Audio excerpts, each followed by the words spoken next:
So you held off on grabbing the Xbox One until you saw the Slim. You broke down, you pre-ordered it, and now you're thinking to yourself, what games do I need to get? Well, good news for you, I got a list of the best Xbox One exclusives that you have got to play. Now, first on our list is for you zombie lovers, Dead Rising 3. Now, don't expect this to be one of those games where it's you versus one or two zombies at a time like we've seen in Resident Evil. We're talking about literally hordes and hordes of zombies.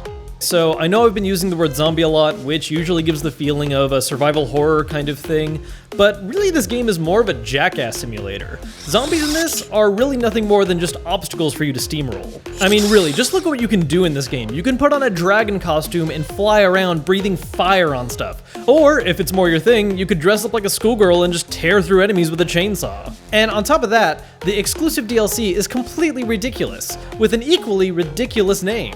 Super Ultra Dead Rising 3 Arcade Remix Hyper Edition EX Plus. In this insane arcade mode, you get to play as some of your favorite Capcom characters, like being able to pile drive bombs as Hagar. And if that's not your style, there's more characters to choose from games like Street Fighter, Mega Man, and more, making this game a great pick for your Xbox One. Second up, Halo 5. Now, before you scream at your monitor and prep those angry comments about how terrible the story was, it's true. The single-player campaign was completely hit and miss, with some of the weakest writing in the franchise. But if that's why you didn't grab this game, you'd be missing the point. Multiplayer.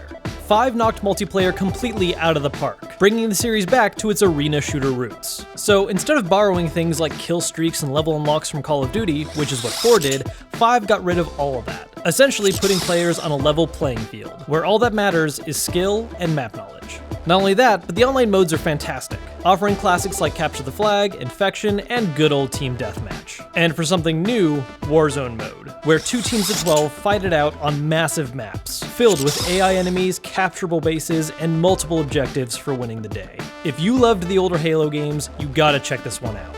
For our third game, we've got the Rare Replay Collection. Now, if the name Rare doesn't ring a bell, they're responsible for some of the best games to come out on the N64, NES, and arcades. I'm talking Killer Instinct, Banjo-Kazooie, Perfect Dark, Battletoads, and of course Conker's Bad Fur Day. You don't know what Conker's Bad Fur Day is? Here's a taste of what you've been missing.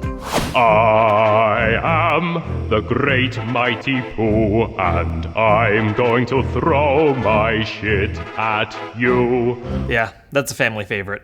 Keep in mind, this isn't just one awesome game, we're talking 30 classics. You get to climb the mountain of bullshit beat-em-up difficulty that is Battletoads. You get to experience Banjo-Kazooie, one of the silliest and greatest platformers to come out on the N64. Perfect Dark, which is basically GoldenEye's amazing little brother that a lot of people missed out on. And once again, Conker's Bad Fur Day. More than anything, I just love how you can tell how much care they took in putting this collection together. I mean, it's really easy to just take a bunch of games and throw them on a select screen, but in this collection, everything is set up like you're in a theater, with all kinds of extra goodies like developer interviews and behind the scenes. If you never played these games, you owe it to yourself to grab this.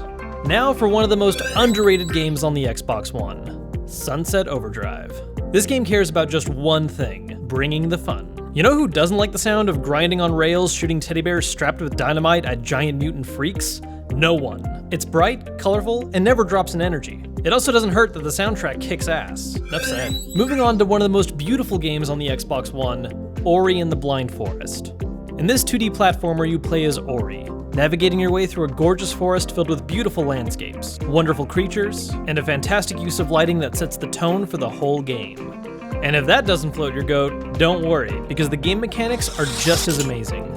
It starts off like a simple platformer until you start unlocking a lot of really interesting abilities and powers. Take bashing, for example. This allows you to redirect enemy projectiles in one direction, sending you flying in the other, allowing you to both kill enemies and reach new heights. You also get to create your own checkpoints using resources, which is genius, because it makes the game a lot more difficult because you have to plan saving, carefully pacing where and when it's used. This game is beautiful, inventive, and challenging. Do not let this one pass you by.